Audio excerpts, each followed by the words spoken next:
পুষ্পা মুভিতে এত লাল চন্দন দেখেছি যে সামনে থেকে দেখার খুব কিউরিওসিটি হচ্ছিল। তার জন্য আমি আজ চলে গিয়েছিলাম অন্ধ্রপ্রদেশের চিত্তুরে।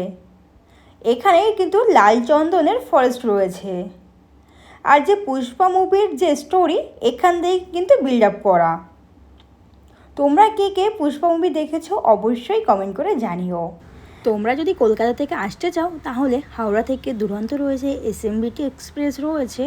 তো ডিরেক্ট কিন্তু এখানে আসার কোনো ট্রেন নেই, তিরুপতি বা কাটপাটি নামতে হবে। ওখান থেকে কিন্তু ডিরেক্ট বাস এখানেই পাওয়া যায়। আমি এখন ফরেস্টে চলে এসেছি আর ফরেস্টের এন্ট্রি ফিস ছিল 10 রুপিস। যেহেতু আমি বিকালে এসেছিলাম তখন সবাই প্রায় জগিং করছিল, দেখতেই পাচ্ছ।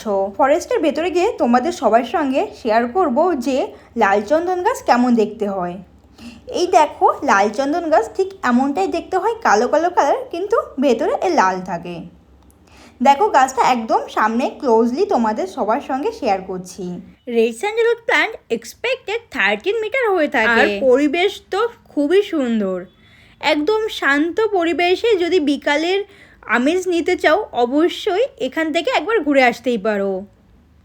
এখানে প্রচুর বসার জায়গাও রয়েছে, ছোট ছোট পাহাড় রয়েছে, তো তোমাদের অবশ্যই ভালো লাগবে। তাছাড়া রেড স্যান্ডেলউড তো সবারই প্রিয় অলমোস্টই।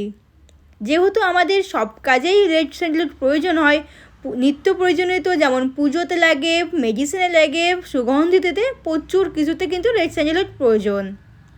তার জন্য এর কস্ট কিন্তু খুব বেশি থাকে। আর এটি কিন্তু বাড়িতে লাগানো একদমই লিগ্যাল নয়, তো তোমরা সবাই জেনে থাকবে। এই ফরেস্টে কতগুলি গাছ রয়েছে তার কাউন্টিংয়ের জন্য কিন্তু সব গাছেরই একটা নাম্বারিং করা রয়েছে। পাশের থেকে আমি একটা পাথর খুঁজে আমি এই রেড স্যান্ডেল প্ল্যান্টে একটু খোদাই করছিলাম, কারণ যেহেতু লাল চন্দনে একটা স্মেল রয়েছে সেটা নেওয়ার জন্য।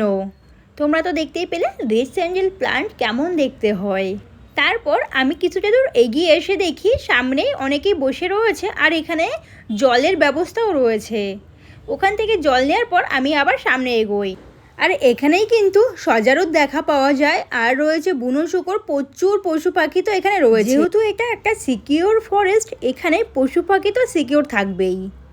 আর যদি হয়ে থাকে এটা রেড স্যান্ডেলউড ফরেস্ট, তাহলে তো সিকিউরিটি মানে একদম হাই লেভেলে। এই রেড স্যান্ডেলউড ফরেস্টটি আয়তনে অ্যাপ্রক্সিমেটলি 5300 স্কোয়ার ফিটের। মোটামুটিভাবে আজকে আমাদের ফরেস্ট ঘোরা এই পর্যন্তই রয়েছে। আর এখানে যে ফরেস্টে যে পার্কটা রয়েছে, আমরা এখন পার্কে রয়েছি। পার্কে এসে আমরা তিনজনা একটু একটু করে ওয়ার্কআউট করে নিই। আমাদের মতো এখানে অনেকেই রয়েছে ওয়ার্কআউট করছিল আর খুবই সবাই মজাও করছিল। আমাদের ঘোরা এখনকার মতন এই পর্যন্তই রয়েছে। তোমাদের এই ভিডিওটা কেমন লেগেছে অবশ্যই কমেন্ট করে জানিও। আর তোমরা কে কে চিত্তুরের এই রেড স্যান্ডেলউড ফরেস্টে এসো অবশ্যই কমেন্ট করে জানিও। আমার এই ভিডিওটি আজকের মতন এই পর্যন্ত রয়েছে, দেখা হচ্ছে পরের ভিডিওতে। আর হ্যাঁ, যারা যারা আমার চ্যানেলে নতুন অবশ্যই লাইক, কমেন্ট আর সাবস্ক্রাইব করতে ভুলবেন না। টাটা, ভালো থাকবেন সবাই।